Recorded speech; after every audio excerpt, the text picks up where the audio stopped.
The first one, Rill Time, was for the last meeting we had in 2019 down by the creek behind us here. And we threw stones, each had a stone to put into the creek. And there's Sandra and John waiting to do that. And we had a poem for that day. And mine is called Rill Time. Rill, R-I-L-L, is an old word for creek, sort of. It means about the same. And it starts with an epigraph by Carlo Robelli, theoretical physicist, who says, perhaps the emotion of time is precisely what time is for us. Standing with my one rough stone, still wanting to be smooth, standing as one of many who hope for words in sound and in sight toward truth to flow through us, standing as you do not in your continuation through your depths, though your depths allow pools where elder ones cool themselves Sundays on their day of rest, together after worship somewhere, immersing holy parts of their shaded bodies, hands that prayed for any still enslaved, feet that walk beside you afterward, bound homeward clean and blessed by your clear essence. Standing with our stones beside beauty going south. Oh, why do people say this in derision? First to join the Guadalupe, mindful of Juan Diego's vision of the lady, and then the Gulf of Mexico, and then the great Atlantic.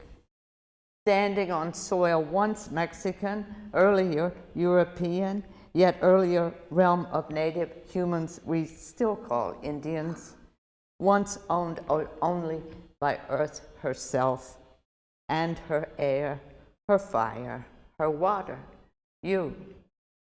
Telling as I tell you now, you, the flower, the flower, from before us and beyond. Take these stones, born long ago somewhere, or wear them in time into sand. They belong to you again. Do with them what you will. That made reference, you know, to when the creek here was especially enjoyed by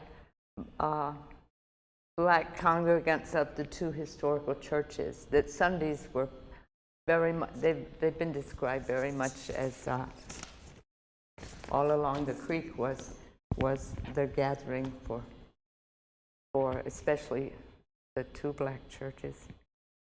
So this other poem is for my friend Gloria Caballero, who lived in the tower here until she died in 2020. And Gloria was very photogenic. This is her when she was just so little.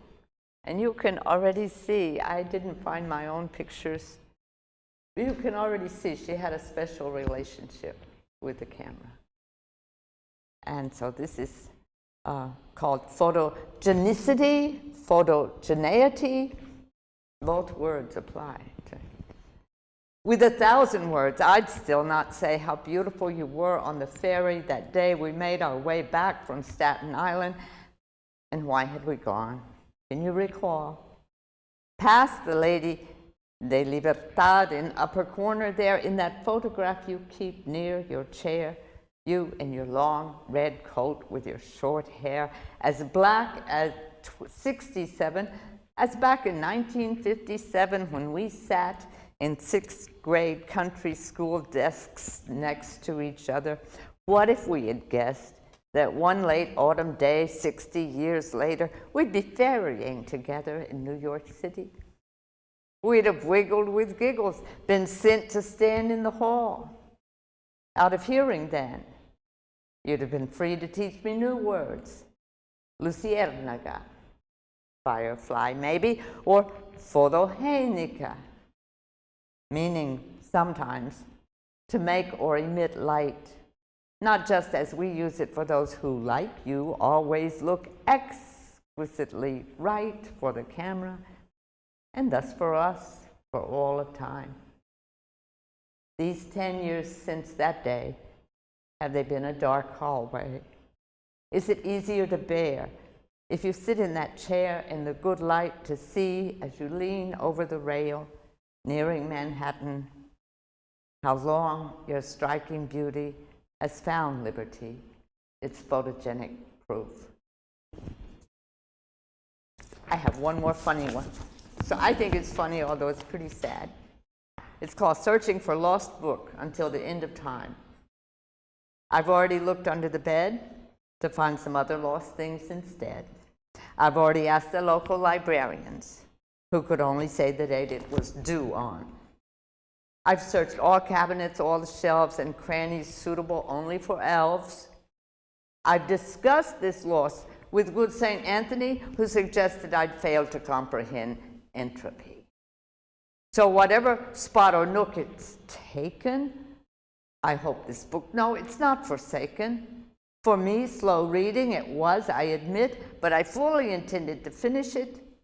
It wasn't lost through disdain or depravity. It may have been sucked up by anti-gravity. Or what if that day the time got changed? Space also was inevitably rearranged.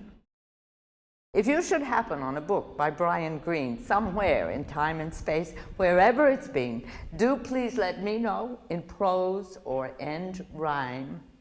Big book, black cover, until the end of time.